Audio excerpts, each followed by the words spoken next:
Bonjour et bienvenue chez MNG Sorar. Comment débloquer une nacelle élévatrice en toute sécurité? La première règle est de ne jamais forcer la machine. Un mouvement bloqué peut être la conséquence normale d'une sécurité active. Arrêt d'urgence enclenché, surcharge, défaut de stabilisation, pente excessive, batterie faible ou anomalie détectée. La bonne méthode consiste à sécuriser la situation, identifier la cause et appliquer uniquement la procédure indiquée dans la notice du constructeur. Dès qu'une nacelle ne répond plus normalement, relâchez les commandes et arrêtez les manœuvres. Éloignez les personnes de la zone située sous la plateforme et autour du châssis. Si un opérateur se trouve en hauteur, gardez un contact permanent avec lui et rassurez-le. Vérifiez qu'aucun mouvement imprévu ne peut se produire. Une personne formée doit rester disponible au sol pour utiliser les commandes de secours si la situation l'exige. Commencez par observer le tableau de commande. Un voyant, un pictogramme, une alarme sonore ou un code défaut peut indiquer la cause du blocage.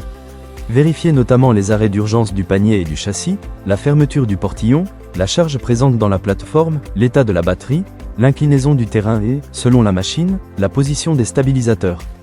Ces sécurités empêchent volontairement certains mouvements lorsque les conditions ne sont pas réunies. Effectuez uniquement les contrôles simples autorisés par la notice.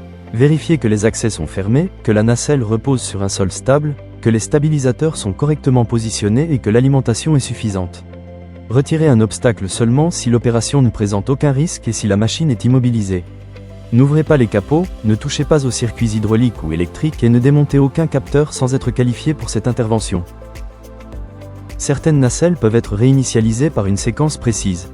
Remise des commandes au neutre, déverrouillage des arrêts d'urgence, sélection du poste de commande, coupure puis remise sous tension. Cette procédure varie selon les marques et les modèles. Elle doit donc être suivie exactement comme indiqué dans la notice. Évitez les redémarrages répétés. Si le défaut revient ou si le comportement reste anormal, arrêtez les essais et consignez la machine hors service. Si la plateforme reste bloquée en hauteur, utilisez la procédure de descente de secours prévue par le constructeur. Une personne formée agit depuis le poste au sol, avec les commandes auxiliaires ou la pompe manuelle, tout en communiquant avec l'occupant. Vérifiez auparavant que la trajectoire est dégagée et qu'aucune personne ne se trouve dans la zone de descente. Si la procédure échoue ou si un danger immédiat existe, appliquez le plan de secours du chantier et contactez les services d'urgence. Pour conclure, débloquer une nacelle ne signifie jamais contourner ses sécurités. Arrêtez les manœuvres, protégez la zone, identifiez l'alarme et suivez la notice de la machine.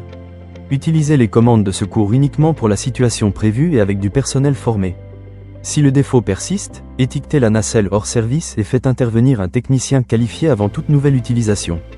Pour vos besoins en nacelles élévatrices, rendez-vous sur www.mngsorar.com.